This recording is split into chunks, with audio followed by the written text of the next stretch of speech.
जय जय लक्ष्मी श्री पद्मावती जय विजय लक्ष्मी श्री पद्मावती जय वरलक्ष्मी श्री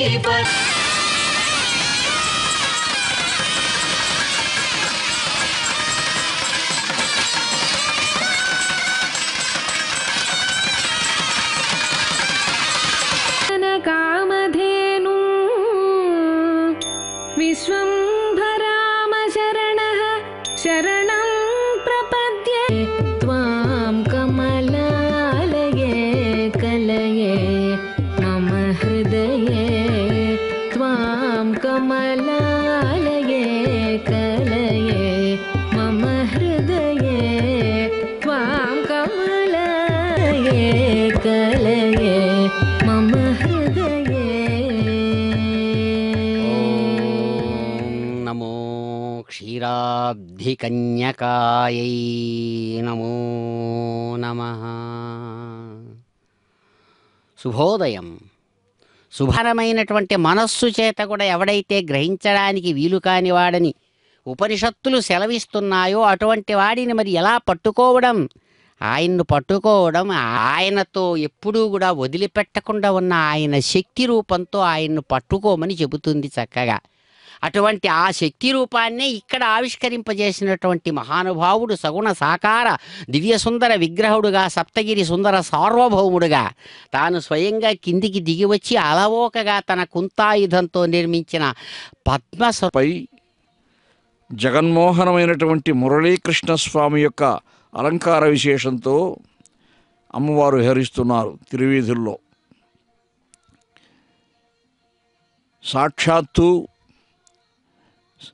మహాభక్తులు ఎందరో అమ్మవారి యొక్క దేదీప్యమాన దివ్యమంగళమూర్తిని వర్ణించారు, కృతార్థులైనారు.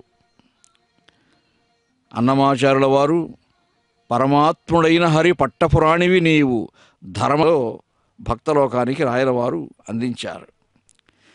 రాయలవారు కూడా స్వయంగా మహాభక్తులై భాగవతోత్తములై 7 మార్లు తిరుమల తిరుపతి యాత్ర చేశారు.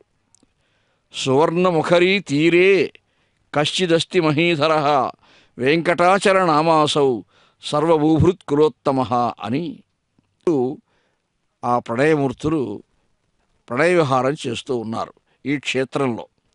అందుకు తార్కాణమే ఈనాడు అమ్మవారు సమస్త జననీం వందే చైతన్య స్తన్య కళ్యాణ గుణాలు కలిగినటువంటి ఆ పరమాత్మ శ్రీనివాసుని యొక్క గుణాలు అనంత గుణాలంటే అవి 100,000లో ఉంటుందా, 1,00,000 వంటి సంప్రదాయంతో ఆ శతకాన్ని అన్నమయ్య సృష్టించారు.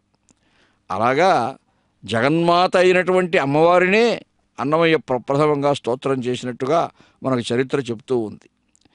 ఇదిగాక రామృతమయ్యతివకు పొడమే కదిసిన శ్రీ వెంకటపతిని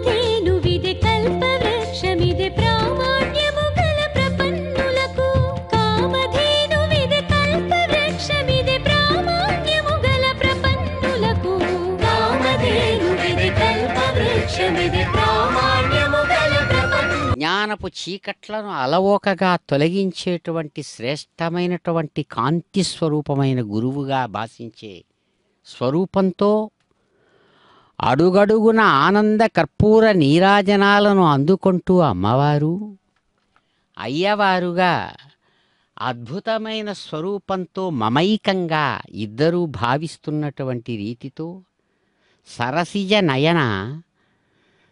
సరసిజ నాయకుడైనటువంటి ఆ స్వామిని తన రాయేత్యనను అవచారాయ వై యజ్ఞం యోగ ఆగతే ఆగత ఇత్యాగతే యుంక్తే యుంజానేషు ప్రజాపతిర్వై వైకః ప్రజాపతినైవ. ఇక్కడ ఒక రకంగా అయ్యవారే అమ్మవారి రూపంలో ఇదిగో ఇక్కడ తాను ఆవిర్భవించినటువంటి పద్మ సరోవర తీరానికి దక్షిణ దిగ్భాగంలో రాజవీధిలో చక్కగా అమ్మవారు అలవోకగా ఆసిని ఏమంటే దేవతల యొక్క దివ్యమైన స్వరూపాన్ని చక్కగా పొదివి పట్టుకున్నటువంటి రీతిలో ఉన్నటువంటి ఆ కల్పవృక్షం మనసిజం మనస్సు అనేటువంటి సముద్రాన్ని తరించి బాగా చిలికి దాని నుంచి వచ్చినటువంటి మన్నించు నిల్లాలు భాసురతన్ లేములు వాపు తల్లి సిరి ఇచ్చును నిత్య కళ్యాణ